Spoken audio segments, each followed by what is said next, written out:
বাংলাদেশে ক্রিকেটের জন্য পাকিস্তানের বিপক্ষে প্রথম টি-20 সিরিজ জয়, এটা তো একটা বিরাট ব্যাপার। অবশ্যই।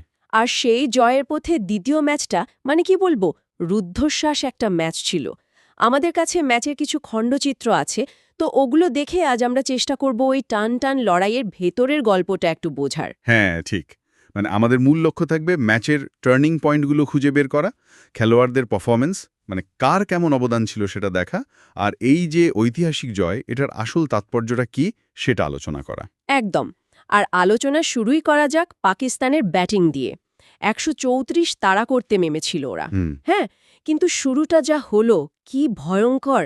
মাত্র 15 রানে 5 উইকেট।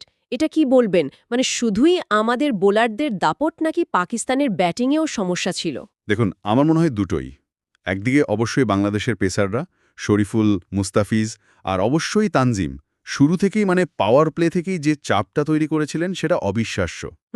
প্রতিপক্ষকে তো শুরুতেই একদম দেয়ালে পিঠ ঠেকিয়ে দিয়েছিল।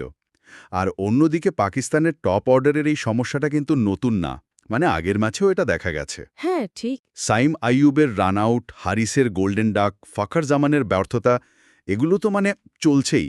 এটা তাদের জন্য বেশ চিন্তার কারণ।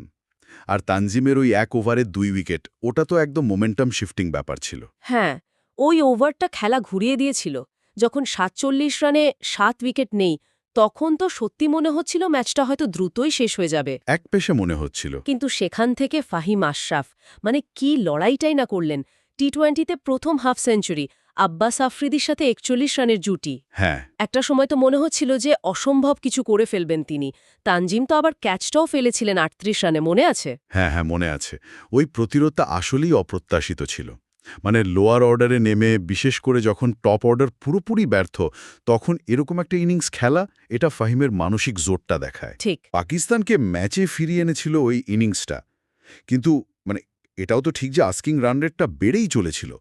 প্রতি ওভারে 10-এর বেশি রান নেওয়া ওই পরিস্থিতিতে বেশ কঠিন। হুম। আশরাফের ইনিংস উত্তেজনা ধরে রেখেছিল, কিন্তু ম্যাচ বের করাটা তখনও অনেক কঠিন ছিল।